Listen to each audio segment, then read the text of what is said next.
Góðan daginn. Ykkur ekki saman við takið það eins over the top?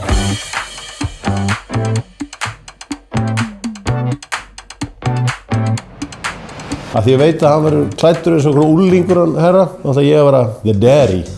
Góðan daginn. Góðan daginn. Hvað segir þið? Halló. Blessu. Blessu og sæl. Þetta er svo áhugavert verkefni, að þetta er í rauninni bara keppni hver er með sterkasta költið á Íslandi. Wow, shit. Ég vissi að þú myndir koma klæddur eins og ég smágræðist. Ég vissi að þú myndir koma klæddur eins og afið minn. Það er pælið. Ég held svo sem að endurspegli fattavalið að ég er the daddy í hópnum. Við erum takað á reynslunum og við ætlum svona að targeta eldra fólk og sérstaklega eldri konur sem er sterkur kúnahópur hjá mér. Ok. Þegar við byrjum í þessu ferli þá ákvað ég að reyna að sameina allt sem ég elska frá Nova Sirius. Ég elska súkkulaðið og lakkrísinn í súkkulaðinu. Ég ákvað að setja saltkringlurnar. Svo setti ég súkkulaðiperlu líka til þess að fá aðeins meira kröns. Ég fór í huganum aðeins til Bretlandseyja. Þar er karamellan mjög sterk. Ég vissi að herra væri hluti af þessu og hann er með eitthvað svona barnalega plötu. Þannig að ég ákvað að fara í eitthvað sem að fullorðið fólk tengi við.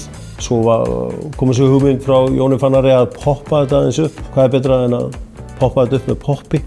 Það sem ég hugsaði fyrst þegar við fórum í þetta ferli var að gera hnetusmjörsplötu, en það er ekki allra. Þetta er keppni, ég ætla að vinna og þetta er í rauninni bara sprengja fyrir bragðlaukana, þó ég segi sjálf frá. Ég held að fólk eigi eftir að taka mjög vel í þessa plötu. Ég held að þetta sé eitthvað sem allir elska en kannski fatt ekki alveg að pröfa að setja þetta allt saman. Þessi plata gæti slegið í gegn. Ég er ekki að móðga Íslendinga með einhverjum hráefnum sem þau þekkja og ég trúi því að bragðlaukar Íslendinga eru komnir nógu langt til þess að kunna meta þetta. En svona öllu gamni slepptu þá var maður feikilega ánægður að fá að taka þátt í þessu.